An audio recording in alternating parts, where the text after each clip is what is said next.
दोस्तों आज 30 दिसंबर है और आइए आज के करंट अफेयर्स के क्वेश्चंस पर हम लोग चर्चा कर लें। तो आज का पहला क्वेश्चन है pro kabaddi league. Pro kabaddi league के 11वें सीजन ये ध्यान रखना है। प्रो कबड्डी लीग के 11वें सीजन का खिताब किसने जीता? हरियाणा स्टीलर्स ने जीता। प्रो कबड्डी लीग के 11वें सीजन या 11वें संस्करण का खिताब हरियाणा स्टीलर्स ने जीता। प्रो कबड्डी लीग के 11वें सीजन के फाइनल में हरियाणा स्टीलर्स ने पटना पायरेट्स, ये इंपॉर्टेंट हो जाता है क्योंकि हरियाणा स्टीलर्स ने पटना के कबड्डी टीम पटना पायरेट्स को 32-23 के अंतर से हराकर खिताब जीता।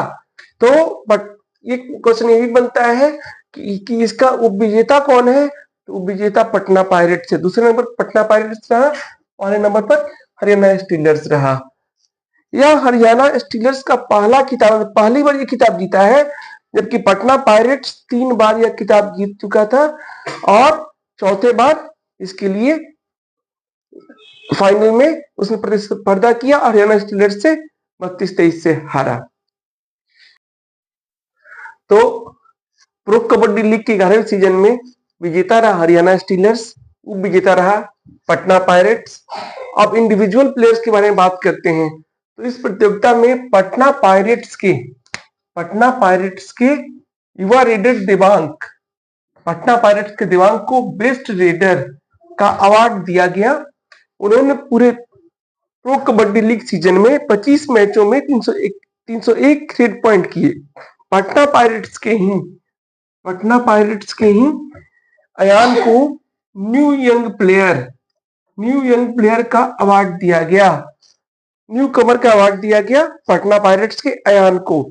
इस बार का टूर्नामेंट का most valuable player Haryana stealers जो विजेता है उसके दिग्गज डिफेंडर मोहम्मद रेजा शार्दुल को चुना गया। तो यहाँ से 5 पॉइंट होते हैं। पहला पॉइंट है कि विजेता कौन है? हरियाणा स्टीलर्स। उप विजेता कौन है? Patna pirates. Most valuable player of the tournament या मोस्ट वैल्यूएबल प्लेयर कौन रहा? तो हरियाणा स्टीलर्स जो विजेता उसी के मोहम्मद रेजा Shardul. Best raider Patna pirates के देवांग और न्यू यंग प्लेयर या न्यू कमर का अवार्ड दिया गया पटना पायरेट्स के ही अयान को। ये 5 point pro kabaddi league season 11 से इंपॉर्टेंट है। आज का दूसरा पॉइंट है सेवानिवृत्त आईपीएस इंडियन पुलिस सर्विस अधिकारी और धर्म अध्यात्म तथा समाज सेवा की बड़ी शख्सियत आचार्य किशोर कुणाल। सेवानिवृत्त आईपीएस अधिकारी और धर्म अध्यात्म और समाज सेवा की बड़ी शख्सियत आचार्य किशोर कुणाल का रविवार 29 दिसंबर 2024 को 74 वर्ष की आयु में निधन हो गया। आचार्य किशोर कुणाल का जन्म 10 अगस्त 1950 को मुजफ्फरपुर जिले के बरूराज गांव में हुआ था। वे 1972 बैच के आईपीएस अधिकारी थे। उन्हें गुजरात कैडर मिला था। ये इंपॉर्टेंट है, उन्हें कौन सा कैडर मिला था? गुजरात कैडर मिला था। वो बिहार में भी काम किए थे, पटना के वरीय पुलिस अधीक्षक सीनियर एसपी रहे थे और झारखंड में भी काम किए थे, लेकिन उनका कैडर जो था, मूल कैडर था वो गुजरात कैडर था। आईपीएस का मूल कैडर उनका गुजरात का था। ये इंपॉर्टेंट है। 1978 में भी अहमदाबाद के पुलिस उपायुक्त बने थे। बाद में भी 1983 में पटना के एसएसपी बने। तो यहाँ इंपॉर्टेंट है कि पटना के एसएसपी भी बने, लेकिन उनका मूल कैडर गुजरात कैडर था। 2001 में उन्होंने पुलिस सेवा से इस्तीफा दे दिया और एसडी संस्कृत विश्वविद्यालय दरभंगा के कुलपति बने। एसडी संस्कृत विश्वविद्यालय दरभंगा के कुलपति बने। उनके कुशल नेतृत्व में ही महावीर आरोग्य संस्थान 1989 में स्थापित किया गया। आज का तीसरा क्वेश्चन है किस भारतीय महिला खिलाड़ी ने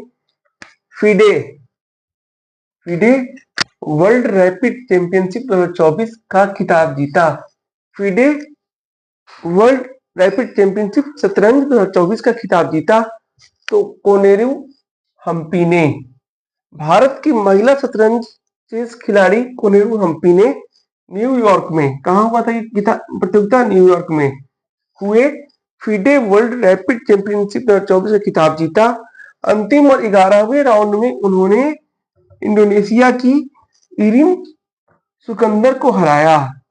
अंतिम राउंड से पहले वे 6 अन्य खिलाड़ियों के साथ संयुक्त रूप से शीर्ष पर थी। मतलब 10 राउंड खत्म होने के बाद 6 खिलाड़ी शीर्ष पर थे, जिनमें भारत की कोनेरू हम्पी भी थी। लेकिन जब 11वां राउंड हुआ तो सिर्फ वही एकमात्र खिलाड़ी रही 6 अन्य में जिन्होंने अपना मैच जीता। उन्होंने इंडोनेशिया की इरिन सुकंदर को हराया और इस तरह से उन्होंने फीडे वर्ल्ड रैपिड चैंपियनशिप 2024 का खिताब जीता। भारतीय ग्रैंड मास्टर कोनेरू हम्पी की यह दूसरी विश्व रैपिड शतरंज खिताब है। इससे पहले उन्होंने 2019 में यह खिताब जीता था। 2019 में पहला खिताब जीता था और 2024 में दूसरा खिताब जीता, 5 वर्षों के अंतराल पर। उल्लेखनीय है कि वर्ष 2024 का साल भारतीय शतरंज के लिए शानदार रहा है। क्यों रहा है? क्योंकि इसी महीने 12 दिसंबर को भारत की डी गुकेश सिंगापुर में क्लासिकल प्रारूप विश्व चैंपियनशिप में चीन के डिंग लीरेन को हराया और चैंपियन बने। इससे पहले सितंबर में बुडापेस्ट में, जो हंगरी का राजधानी है, बुडापेस्ट में आयोजित शतरंज ओलंपियाड के ओपन तथा महिला वर्ग में भारत ने स्वर्ण पदक जीतकर इतिहास रचा, पहला बार इतिहास रचा और दोनों वर्गों में, ओपन तथा महिला वर्ग में स्वर्ण पदक जीता। ये पारा एग्जाम की दृष्टि से इंपॉर्टेंट है। आज का नेक्स्ट क्वेश्चन है, फोर्थ क्वेश्चन है स्टंप्ड, STUMPED स्टंप्ड किस भारतीय क्रिकेटर की आत्मकथा है? किस भारतीय क्रिकेटर की आत्मकथा है जिसे हाल ही में रिलीज किया गया है? तो पूर्व भारतीय विकेटकीपर सैयद किरमानी की आत्मकथा है, जिसे स्टंप नाम दिया गया। स्टंप नाम से इस पुस्तक का अनावरण किया गया है, रिलीज किया गया है। पूर्व भारतीय क्रिकेटर और दुनिया के बेहतरीन विकेटकीपर्स में से एक सैयद किरमानी ने अपने 75वें जन्मदिन पर अपनी आत्मकथा स्टंप्ड को रिलीज किया। इस अवसर पर 1983 विश्व कप टीम में उनके कप्तान रहे कपिल देव मौजूद थे। इसके अलावा दक्षिण भारत के अन्य दिग्गज खिलाड़ी VVS लक्ष्मण, राहुल द्रविड़ और अनिल कुंबले भी इस पदार्पण पर मौजूद थे। आज का 5वां और अंतिम क्वेश्चन है, हाल ही में किस पक्षी को अमेरिका का राष्ट्रीय पक्षी घोषित किया गया है? आधिकारिक तौर पर घोषित किया गया है। तो बाल्ड ईगल को आधिकारिक तौर पर हाल ही में अमेरिका का राष्ट्रीय पक्षी घोषित किया गया है। हाल ही में जो बिडेन ने बाल्ड ईगल को आधिकारिक रूप से अमेरिका का राष्ट्रीय पक्षी बनाने वाले विधेयक पर हस्ताक्षर किया।